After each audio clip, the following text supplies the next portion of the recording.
Stars 2017, North America on the blue side, Brazil on the red. And our first bans are a couple of 80 carries, Misfortune and Ezreal, no love. No, I love this from the NA team because they get rid of some of the poke supports right now. MF support is back in business. You can build lethality. Comet is fantastic on her in lane. You can even play 80 carry at the moment again because lethality and poke is so strong. Xerath as well, the flex pick, both mid lane and support. Once again, the poke meta getting banned away by NA. Yeah, look at this. You've got the Xerath ban, you've got the Azir ban. Like we already mentioned, the MF and the Ezreal. Now, the one thing here that's not like the others is the Ornn, but in case you have missed League of Legends in the past month and a half, yeah, he's pretty stupid. Ornn is that is one way to put it. Ornn is so ridiculous. I would be surprised if we got to see him in a single game. He's very strong in the top lane right now. Jace also going to be banned out from that. Exactly. Jarvan's still very good. Obviously, it's been a big meta pick all year long. You can still flex him around multiple lanes. Jungle is where he's preferred. Zoe is available in this draft. I want to see here because so Kami's played a lot of like Azir and Syndra, these kind of picks. He's not really been the big playmaker in Brazil. And if you play Zoe, you gotta make plays. Absolutely. You've got to hit the Sleepy Trouble bubble, which, by the way, is one of my favorite new abilities to say. Oh, it's a great play-by-play ability. Yeah, it's a fantastic play-by-play ability. I love the fact that they named it that way. But Jarvan picked for North America. Brazil deciding to respond to that by grabbing Jhin for BRTT first and foremost. Yep. They want to get one of these big star players on a champion once. And it is one of the big poke 80 carries right now. You go Comet on Jhin, you build lethality in the early game. If NA wants to respond in the same style, then Varus should be the pickup, and you just have a massive poke bot lane, which is what we saw over in Korea during the Kesper Cup quite a lot. Sejuani as well with Aftershock is actually very good in the jungle and can even be moved to top lane if you want to be that kind of guy.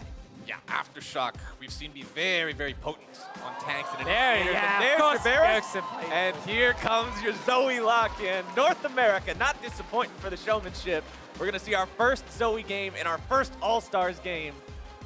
And they're going to take Malzahar into it. See, again, I didn't know what to expect coming into All-Star, if each team would just kind of have their own little meta and their own personal picks, or they would just try and copy what had kind of been happening during the Kesper Cup.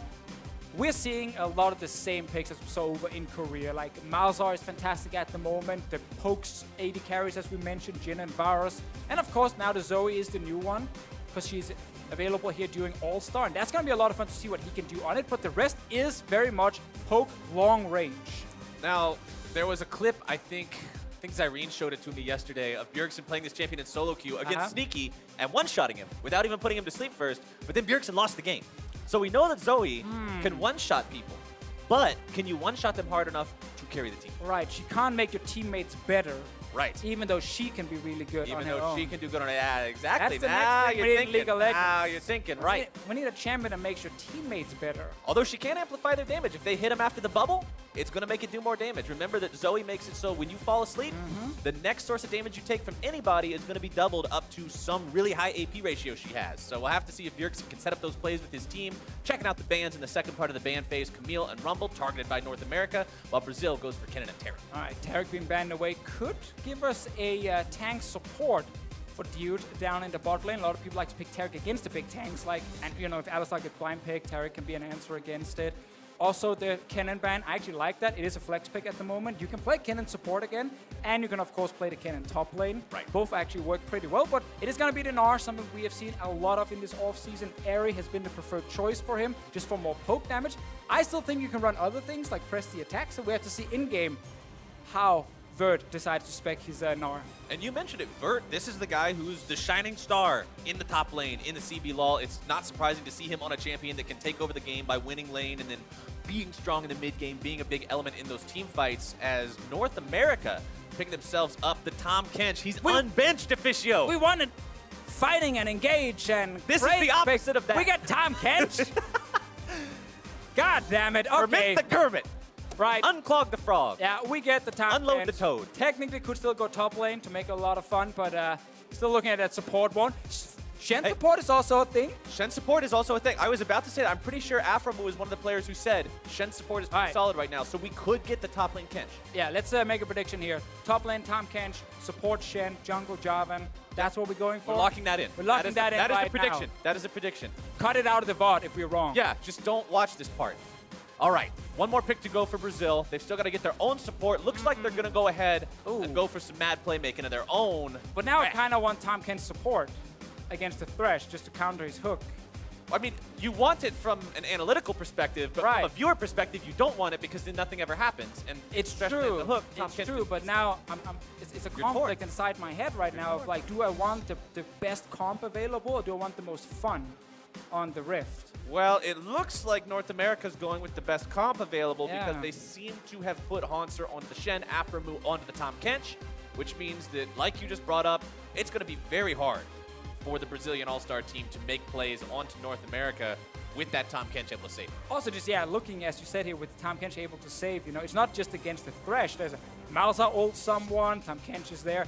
You have a Sejuani engaged with her ult, well, Tahm Kench is there again. So it is such a good pick, and it's really showing us that both teams here, picking super strong meta comps, they're definitely here to actually show that they are ready to represent their regions by winning.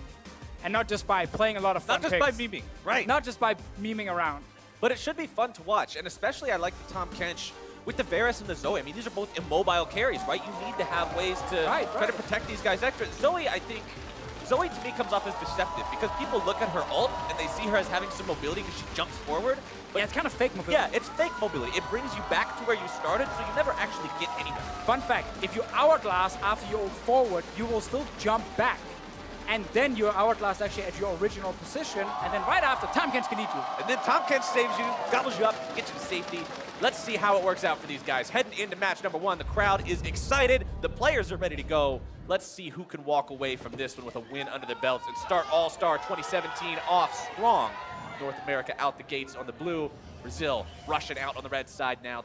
I want to see some level 1 action. I doubt we're going to get to see it, but I want to see it. Listen, I think we've made it very clear during this pick and ban phase. We want to see action. We want to see big plays during All-Star. It's all these players here voted in by the fans of their own region to represent both Brazil and North America. We see actually potential level 1 invade. All right, Mike Young with the Electrocute on the Jarvan, shown to be a very powerful rune on him, adds plenty of burst damage, especially early on. Yeah, just going over the keystones we have. So we have up in the top lane on Gnar, we have the area here just for more poke with the boomerangs, especially from him. Mid lane, we have the spellbook from Kami. So that is going to be a lot of fun, meaning, of course, he can change his summoner spells during the game and also reduces the cooldown on his summoner spells. Because what's very important on Malzahar is being able to flash. Right. The flash ult engage, it's so big. It's exactly what Kobe was talking about, right? You take the right rune setup, you can get under a 3-minute flash, which is really capable of catching people off guard.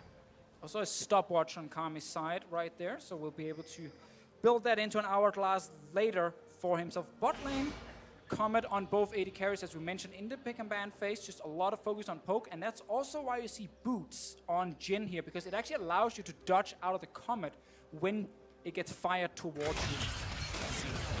Oh, didn't dodge out of that one. Not if you're slowed by E, I should add. If you're slowed by the E from Varus, you will not dodge it. If you're not slowed by it, you will dodge it. See, prove me wrong instantly. God damn it. That is not the best possible start, but hey, everybody makes mistakes. BRTT taking a little damage early on, fires back with his own Comet, manages to land that one.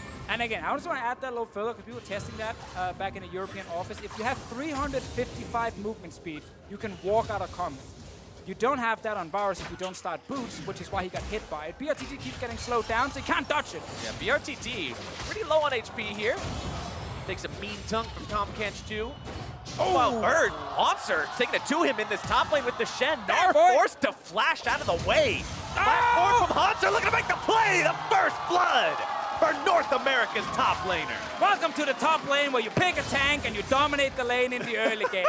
That's what we see all the time. Grasp for the Undying. Aphromoo is stealing away the Grom.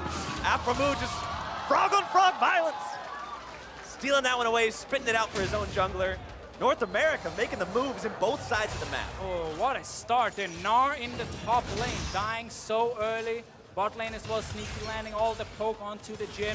Let's get a replay of that top lane fight. It's honestly just Haunter straight, all in with the autos, has level 2 early, taunts him, takes him down, and then walks away, baits it, flashes back in and secures the kill. second shot with the Enchanted Spirit Sword to make sure he's got the damage. But I like, again, how he walks away. He's like, you're safe, my friend. Don't worry. Yeah, 100 HP. I won't go further. You're under your tower. Don't worry about it. Don't sweat it. Then he goes down. Oh, Dude really wants to get these minions under the turret so they can deal damage to them and set up his AD carry to CS. Very smart technique if you don't want to hit enemy champions. Hit the minions instead.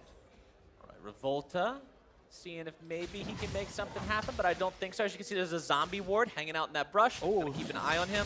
Zombie ward's one of those new runes that has seen a lot of use. I think in the early preseason. I think it's overpowered, actually. Very strong. I think it's so good, especially on junglers, but also on supports where you place a lot of vision. Getting that extra ward after that lasts for 3 minutes is so much extra vision for your team. Mike Young is going to be spotted in the bottom lane. Great ward by Dude. Honestly, he couldn't have placed that at a better time. That was put down right as Mike was walking down there. He had a feeling something could be going on. He reads it correctly. He's got smite. Those guys okay. That chilling smite, so can get a slow onto his opponent, potentially set up a trouble bubble into a paddle star. We'll have to see if he finds any opportunity to really use that. And that's the thing about Zoe. Her laning phase is so helter-skelter because you never know what kind of bonuses she's going to get. The drops from the minions are random. And I also want to talk about what Bjergsen just did here. If you want to get some wave clear on Zoe, then you've got to place your Q to the side of the minion wave. So when you're shooting it in from the side, you're hitting 2 to 3 minions each time. And then suddenly she can actually start pushing lanes. If you're just shooting it straight at the minion wave, when you're standing right in front of them, you only hit 1 or 2 max. Plus you do very little damage because the also that increases in damage as it travels, and you just got to give it some time to breathe. Yeah, we're going to see a lot of like Zoe dancing around, shooting her Q behind her, and then firing in front of her to get the extra damage with it. You can then use your ulti to again push yourself further forward so it will travel even longer, and it's actually suddenly really hard to dodge it because it's over these different walls and it's hard to kind of keep track of her, and it's not easy to dodge the skill shots from Zoe. See, there you go. Bjergsen shoots the thing backwards, fires it forwards. The usual pattern you'll see is they'll hit the bubble, they'll shoot it backwards, and then they'll, like you said, they'll ult forwards to give it that extra little bit of range to redirect it for maximum damage. Exactly. Kind of like old Nidalee spears. It's all about the range. Jumping backwards. Yeah, jump backwards, throw another spear, and just keep throwing them out until somebody hits one. You're going fishing. Let's see what happens right now, because bottom side, it is controlled by Brazil. Top lane, Mike Young, though, is looking towards this poor little Nard that already died once. He's still doing fine in the farm, though. 38 to 36. He's ahead of Haunter in terms of CS, which you'd this expect. This is all-star, though. It's about kills, not farms. That's, well, they also picked Tom Kinch, so... That's true. Yeah, they I don't know. I'm a little bit confused. Hey! About kills. There's your comment. You guys saw that? Dodged right out of it. Also, you also got the swiftness boots to make it a little bit easier. That's another thing that's back in the meta. Rush swiftness. Very much so on Jin. Yeah, dodge away from the comets. Don't take that extra damage. Also dodge whatever other poke is actually being fired towards you. Mike Young doing some counter jungling. Wants to steal away this chicken camp. Make sure that he deprives Revolta of as many resources as possible. Mike now level 5. Bjergsen level 6, so he will have that ulti to give him some extra range, but remember that Zoe's ultimate, it's not like a lot of others. It's not like Malzahar, where the ultimate opens up this huge next level of options for you. Yeah, it's actually just a small part of her kit. The fact that she can jump forward, get a bit of extra range, and then of course she will just end up having to jump back to her original place. So it is a very strange ulti to use, and it's so much more about landing the long range Q, and then of course landing the CC from your E. Like, that is really what Zoe is about. And then, of course, if you can get a crazy summon spell, that's a bonus. Yeah, that's always going to be nice. Vert eating a lot of damage from Haunter yet again as he dials in these taunts, but that's the problem with Gnar. Even if you get some good damage onto him as a melee champion, as you're walking away, he can still return the favor onto you. Haunter in a solid spot here. I mean, honestly, taking anything into Gnar, any melee matchup into Gnar, you're usually going to feel rough, but he's doing all right for himself. It's also important to talk about how, you know, before the runes were changed, Gnar against tanks could just go like things like Fervor of Battle, and have in the late game when he kept getting a ton of hits on them, you just get so much bonus damage, and they really struggle in split push against them. It's really not the same power with the more poke focus we see from Gnar these days. You could go press the attack if you want to go towards that route, but it's not the case in this game here. Let's see what happens around mid lane. Dude is on his way. Revolta is here as well. Bjergsen knows something is up, gets himself immediately to the other side of the lane, and Brazil's plan will be foiled this time around. But zombie ward, though. Again, a lot of zombie wards.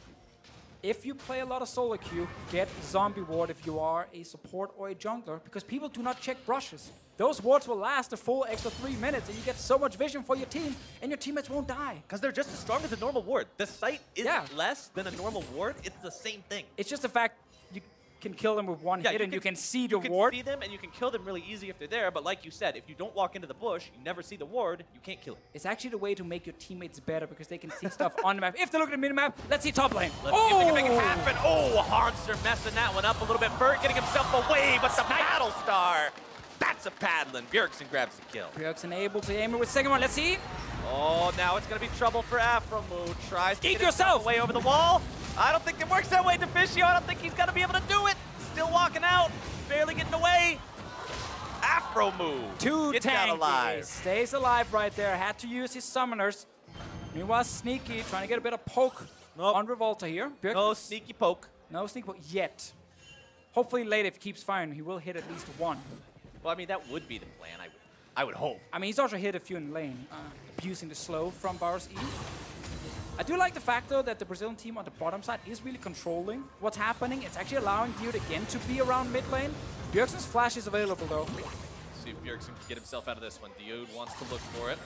Flashes away immediately, and that'll be a Sunder Spell blown. Because it is important to note, do not use your ulti to try and escape like that, because you will jump back. It tells the Thresh exactly where to aim the hook. Exactly. You won't actually get that far away before you are back in open arms of the Thresh. Flash playing it safe here from Bjergsen's side. All right, 15.3 thousand gold to 13.6 thousand gold. So you've got a decent little lead for the North American team, but it's nothing that they're completely running away with the game yet at 10 minutes. It's solid, but... I mean, typically when NA gets small leads, you guys do celebrate it quite a lot and really build up the hype, like something big is about to happen, and maybe it's this game, maybe it's this tournament. Something big's about to happen. I mean, All-Stars. it could be this tournament as well for North America. It's a good lineup. I mean, we're also really good at doing well in tournaments that don't matter. It's very true, but this tournament... Let's see. This part we kind of missed. It's due to the new runes, whatever. Ooh, yep. Bjergsen, on the other hand, Bjergsen's got it. He's smacked ready. him right in the face. Monster again going for these taunts. He's so aggressive into Vert in this matchup. He's not willing to let this Gnar sit there and poke at him with the auto attacks. Every time he gets the chance, man, he's taunting in. He knows, again, if he gets onto him, he wins the fight here. Bot lane as well now. Aftermoon and Sneaker was actually pushed on the turret for a while and therefore lost the bottom side, but now they are starting to push back. We see all the control wards from NA as well, making sure they don't, get surprised by any fancy roams. And these AD carries and these item builds right now, Deficio, this is like a flashback to a previous episode for me. This is what the bottom lane meta looked like for so long. Back in Spring Split when you had Varus and Jhin lethality over and over as Vert and Haunster into the fight. Bjergsen looking to make his way up here too, maybe get that kill shot. Haunster thinking about going underneath the turret, decides against it. Meanwhile, Mike Young and Revolta are both bottom side. Might get a big fight here. Of course, TP and both top laners. Shen ulti also available. Revolta's just waiting for a potential gank. Volta looks like he's calling this one off. Both junglers have about the same amount of economy on them. He's so low, though. BRTT is so low. You gotta be careful here. No, Mike already left. I don't think you're really in too much danger. Sneaky and Afromoo not really looking to pressure this too much with Varus and Tahm Kench. Happy to farm it up, shove it out. Meanwhile, mid lane, Kami versus Bjergsen within 5 CS of each other.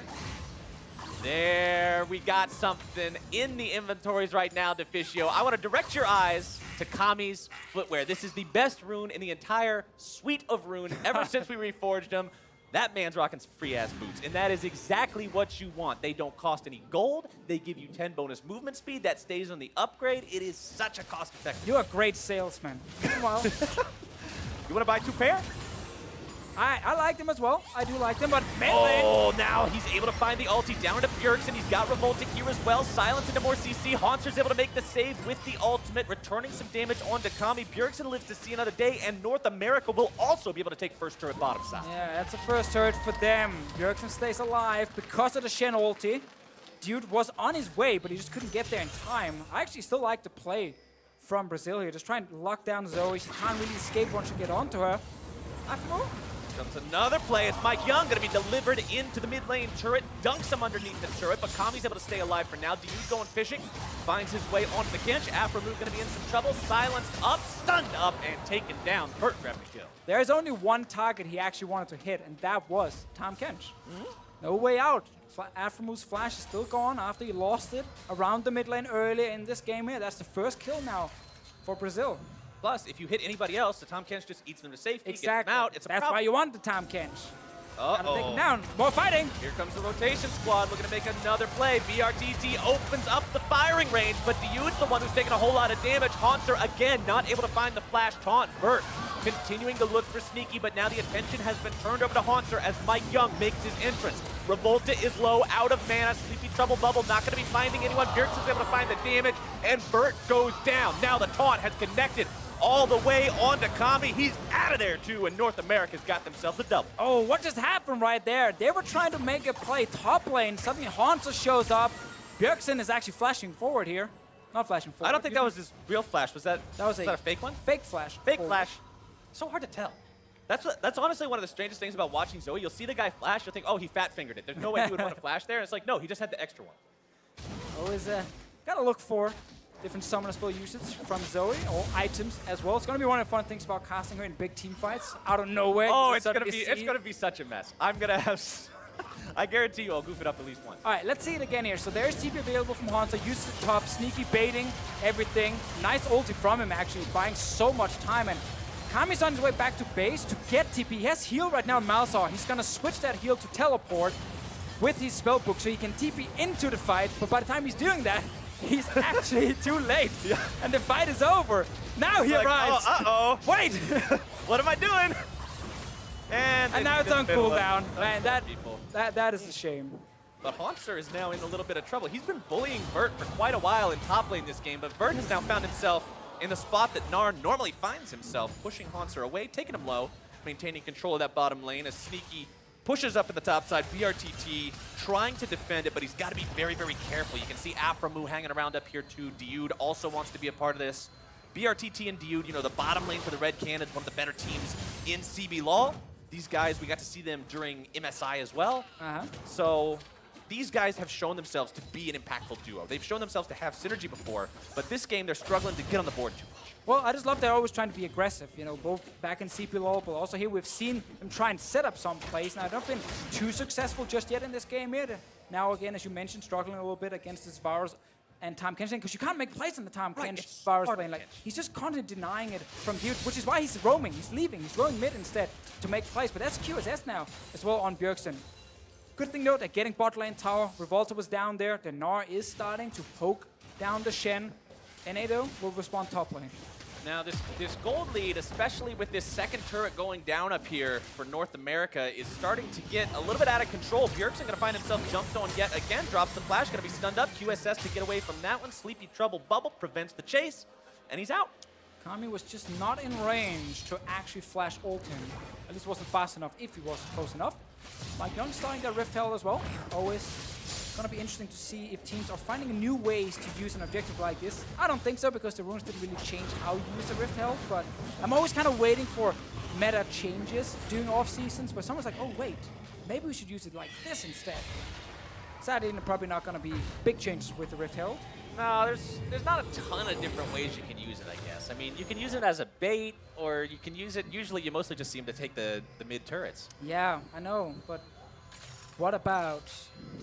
Trying to theory craft some new Rift Herald magic. It's really difficult when it's so simple that it charges a tower and kills a tower. It headbutts a turret and kills itself if it attacks too much. If you could just do more things. Yeah. There's a rune to change how you could use it. Oh, a rune that changes the objectives. There we go. Okay, there we go. Rift Herald becomes something different. I don't know what. Like, yeah, I mean, farms the jungle there's for a reason that we're casters and not game designers. I don't know what to do with it.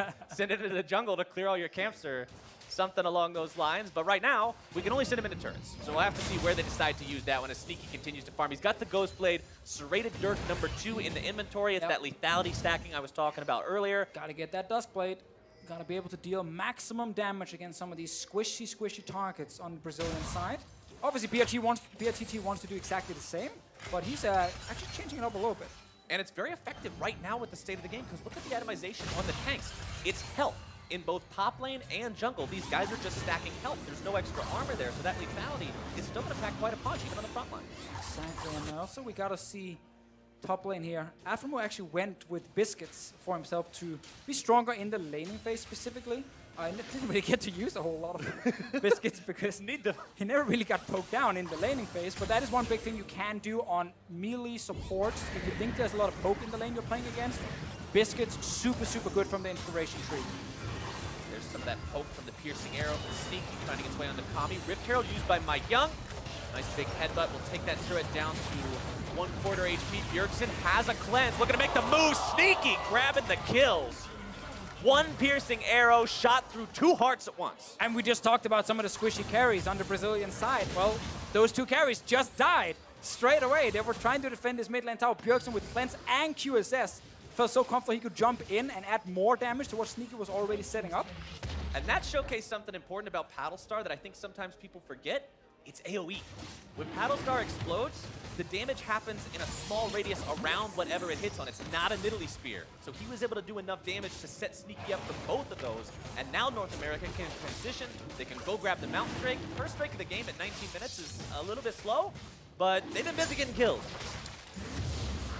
It's a European special. In the US, yes, we don't really do those Drakes early game. Drakes aren't really the name of the game. No. Let's see it again, let's see it again. So he's setting up huge hit, and then Sneaky just needs to land a Q, picks up the kills, and there's a reason we talk about how Zoe is just insanely strong at the moment, and one of the big reasons is the amount of damage she deals when she hits one of these big skill shots. And again, it's not that easy to dodge around it because you don't always see where she's firing it from, and it does actually fire pretty fast towards you. So if you don't have any mobility to get out of it, there's a high chance you're going to get hit eventually.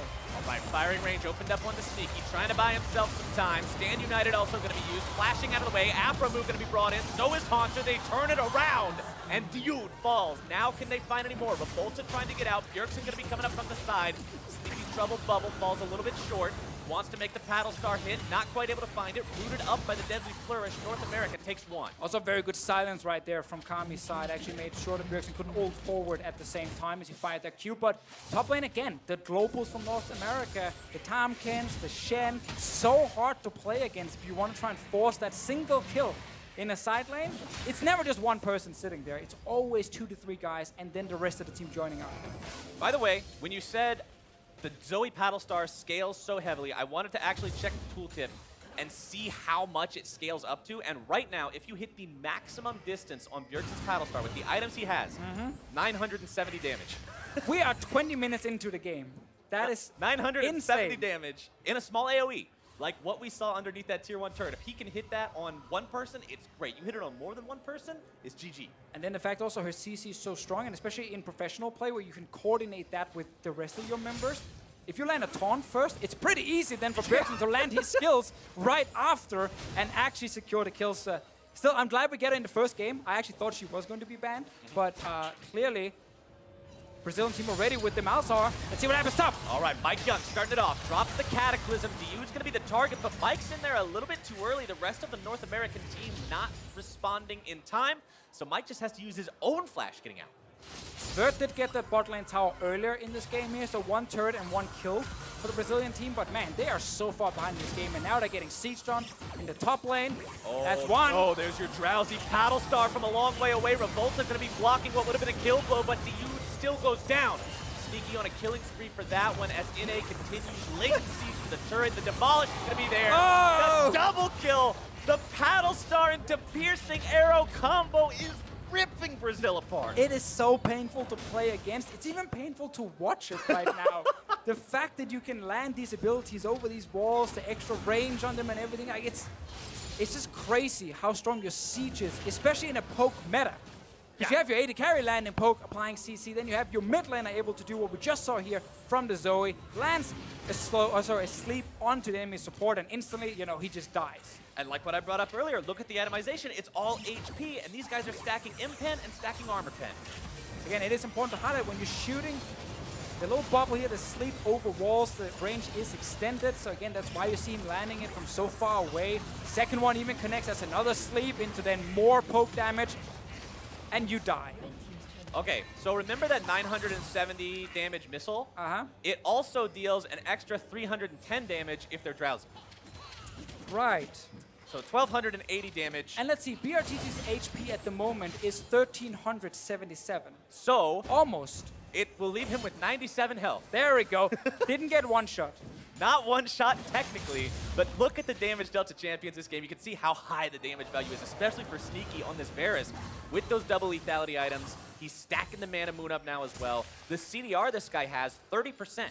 With the 2 lethality items combined with the Ionian Boots of Lucidity means those arrows are going to be flying left, right, and center. Brazil is in a tough spot. And it's hard to get out of it as well when you have AD carries like Jin. If he falls behind, let's see what happens here. Vert is actually finding Afro and Mike Young. Well, who's finding who? Yeah, I think it's Mike Young feeling okay about this one, but Vert looking to still flex I like those muscles 1 versus 2. Afro gobbles him up.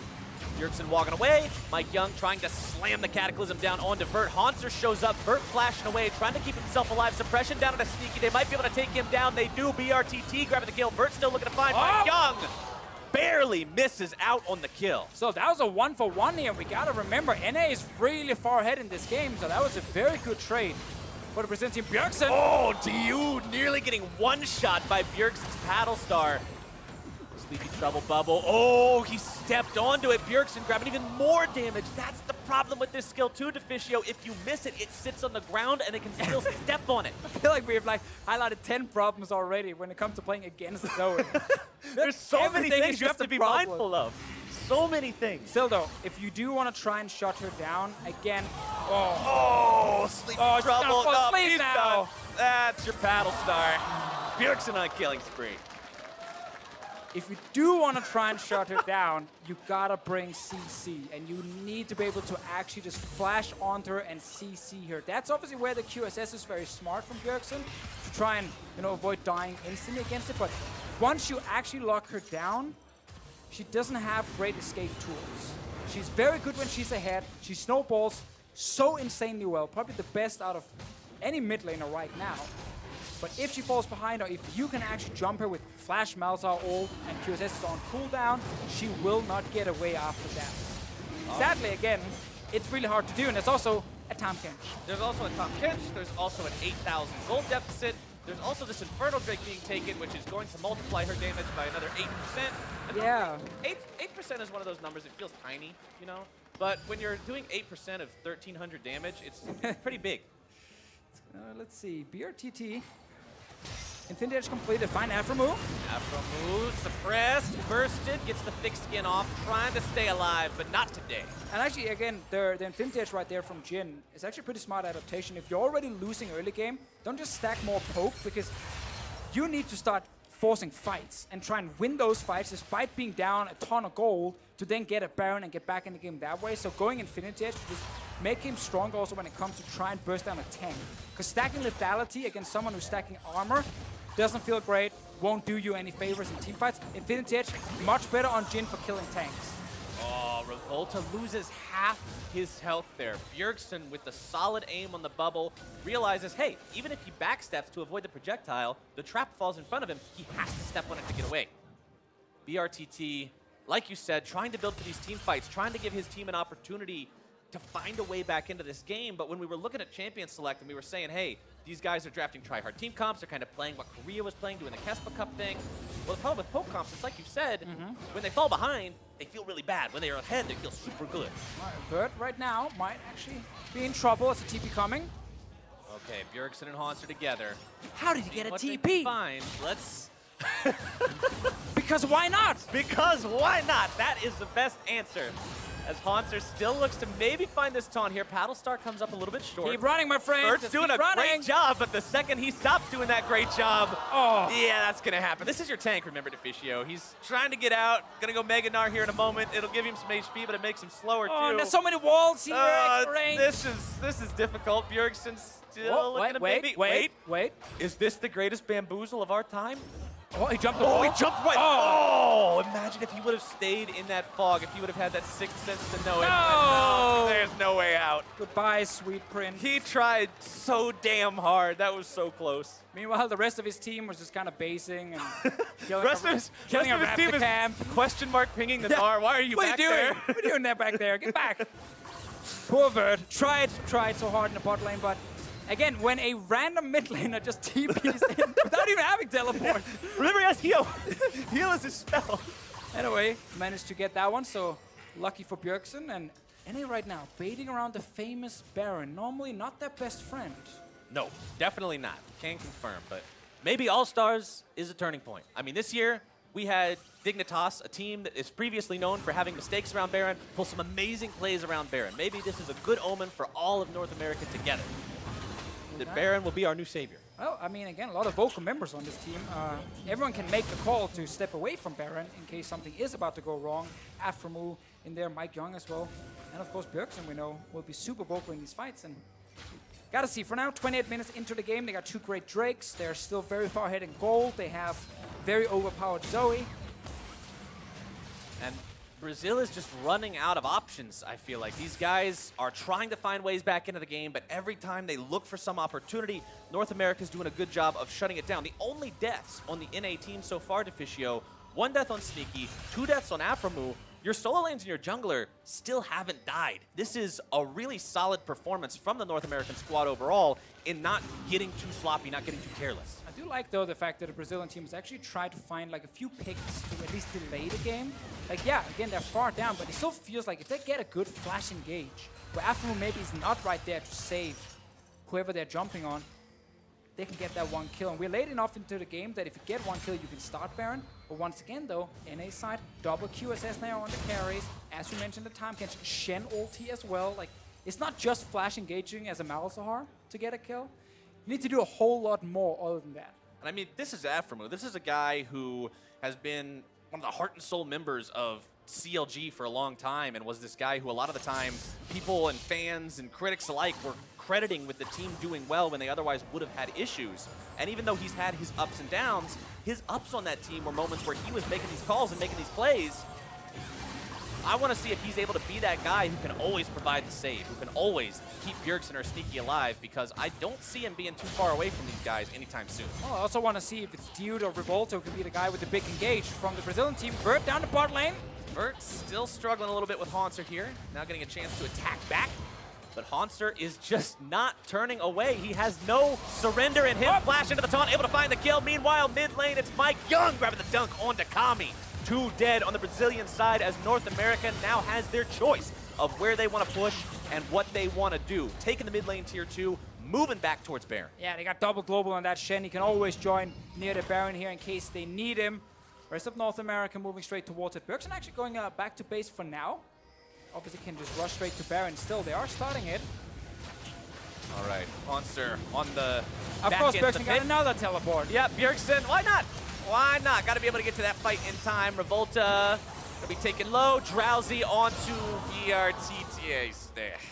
I can't even complete the sentence before he dies. He's gone. Nope, that's the problem. Also, Bjergsen's got Luden's Echo now for even more instantaneous burst. Do the math on the damage over there. All right, let's do the math on the damage. Let me see exactly what we're staring at. You've got a maximum damage of 1,400 base on the Q. And it has an E that will do an extra 400, so that's 1,800. Plus you have your Luden's proc, which is an extra 100, 200 or something. You're looking at about a 2,000 damage Q from max range, if they're sleepy. Will basically one-shot the Jhin. Or get very close. Revolta. Oh, Revolta in a little bit of trouble here. Going to be caught up. They try to counterattack with Kami. Revolta barely going to be getting away, but now it's Kami who's taken down by Aframu. Revolta going to be followed up as the piercing arrow strikes true. And North America takes down 3, now pushing into the Brazilian base. The Sleepy Trouble bubble will zone them all away. Inhibitor number 1 under pressure now, and North America will likely just end the game. Bjergsen with another insta-kill onto BRTT. I think this is all she wrote. Really good first game here from the North American team. A lot of nice plays coming from the Zoe, but also on top lane got the first solo kill. Bjergsen will actually die in the end. He ruins a perfect game. Does not matter though when it comes to KDA. You can't divide by 0 anyway, so having 1 death. That's a technicality. Does not change your KDA. Could have KDA. walked away with 0. Could have walked away with 0. Didn't do it though. North America dominating in the first game. That was an awesome display of coordination between the tanks and the CC and the Pope. Right. With Sneaky and Bjergsen, they set it up time after time, and you mentioned it, Deficio, that is so disheartening to play against because it just feels like, well, what do I do? It looked so painful to deal with. Again, also just a combination of Zoe Varus with the very long-range poke and then Tahm Kench. Yep. Like, that combination in itself, especially if you fall behind early game, is just so hard to do anything against, but you can't just flash all in. Nope. You can't just engage. There's QSS, there's Tahm Kench. Like, You just sit back at your tower and you wait for someone to die. Yeah, you hope something messes up on North American Completely squad. messes up. Yeah, you hope that Bjergsen just R's right into you for no reason and you can hook his origin point or something, because other than that, what's the weakness of a poke comp? Hard engage, get in there, stop.